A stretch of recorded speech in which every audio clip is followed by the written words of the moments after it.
This machine here has been built for a lad up in Cumbria, Will. He's only 18 and broke his neck. So he's got no arm function, he's just sat sedentary, can do nothing.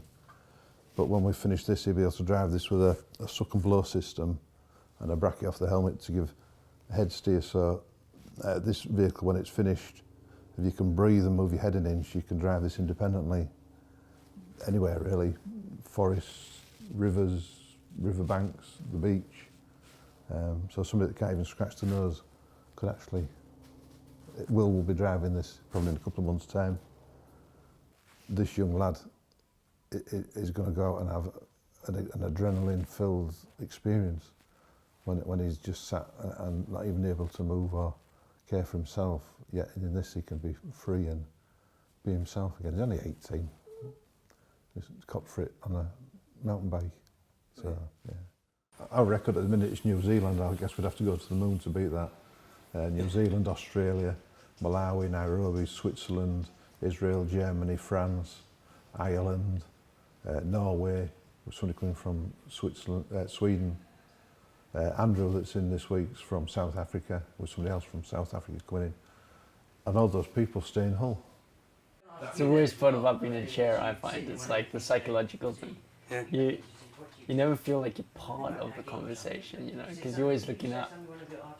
It's obviously different for everyone, but I feel like that. The job that I'm in, I'm at Get on the Bay, so it's a really social thing. So you're always speaking with people, but you're always like looking up.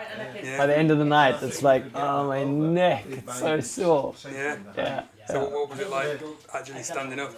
You know, everybody's been asking me that question. It's so difficult to put those feelings into words because it's just this emotional flood, just standing up and being in the same height as everyone, people realizing that you're actually taller than them, and then the walking part, that's just like added bonus. That's just, I mean, the machine's worth it just for the standing, well known the walking, you know, it's incredible. It's an incredible feeling. It's something that you have to experience. You can't really articulate the feeling in words.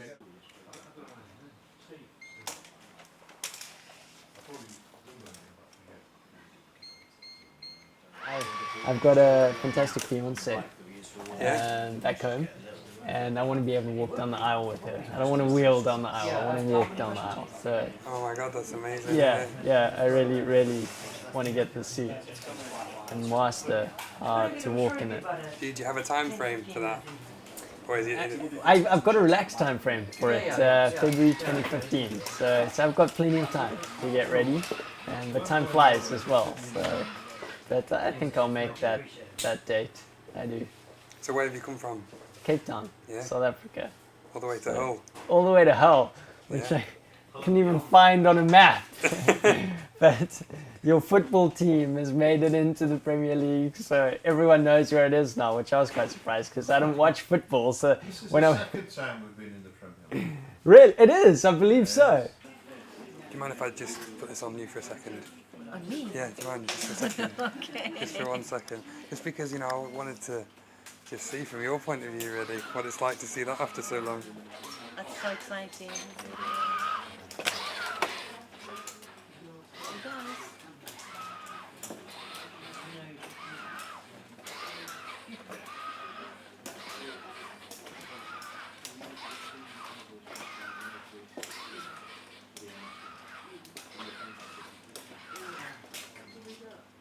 Actually, like how tall he is too now, can't you see? He has what? How tall he is. Yeah. He said that to me as well. He said that sometimes it's, you know, he stands up and someone's like, oh, you're taller than me. Yes.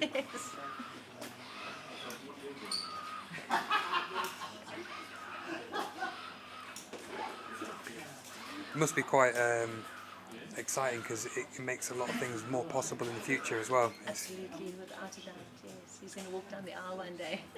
Yes. Well, he said that in February 2015. Yes, yes. Is his fiancée a really supportive person, is she? She's lovely, lovely girl. We're so lucky. Yeah. Yes.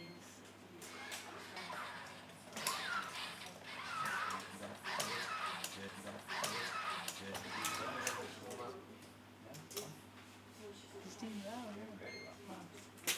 we only have positivity, we don't do negativity.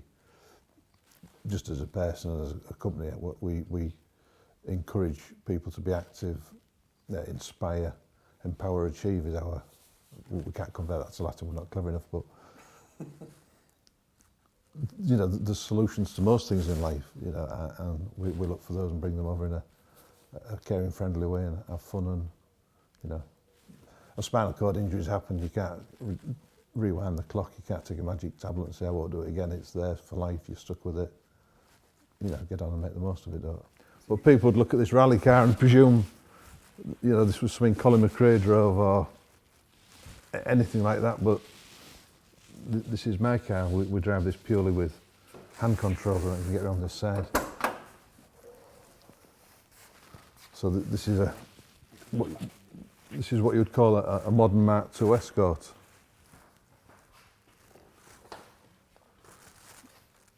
So in here, this is my throttle. There's my brake, and the two levers there. One is the handbrake, but the other one's the clutch. And we have, probably can't see on the camera, we have a paddle shift on, so when I'm driving, we've got throttle, downshift, brake and upshift. So we're almost PlayStation technology.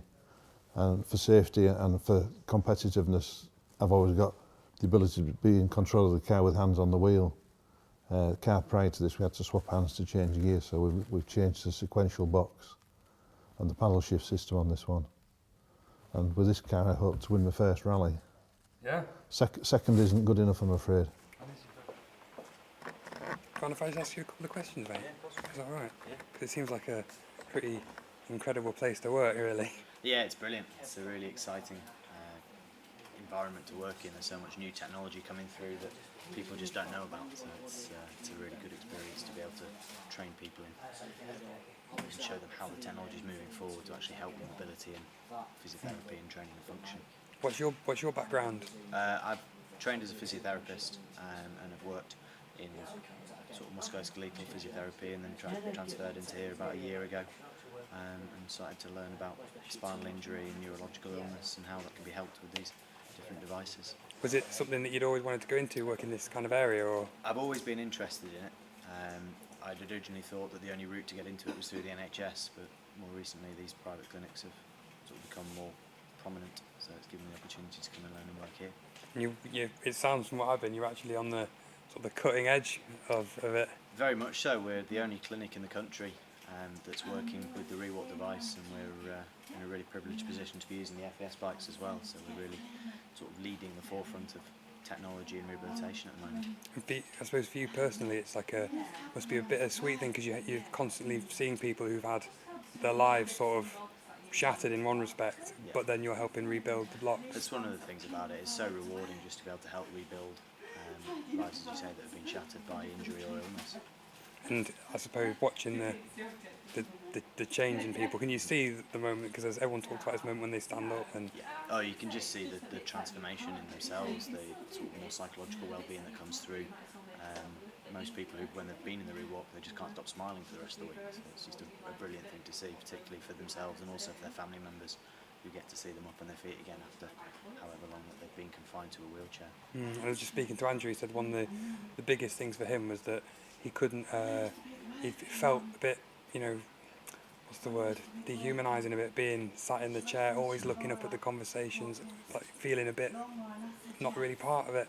Yeah, that's one of the beautiful things about the Rewalk, is it's a really empowering device. It just delivers that degree of independence and allows people to stand up and actually make eye-to-eye connections with other people, which is something that's obviously very sorely missed when you confined to a wheelchair. What do you think about the rallying?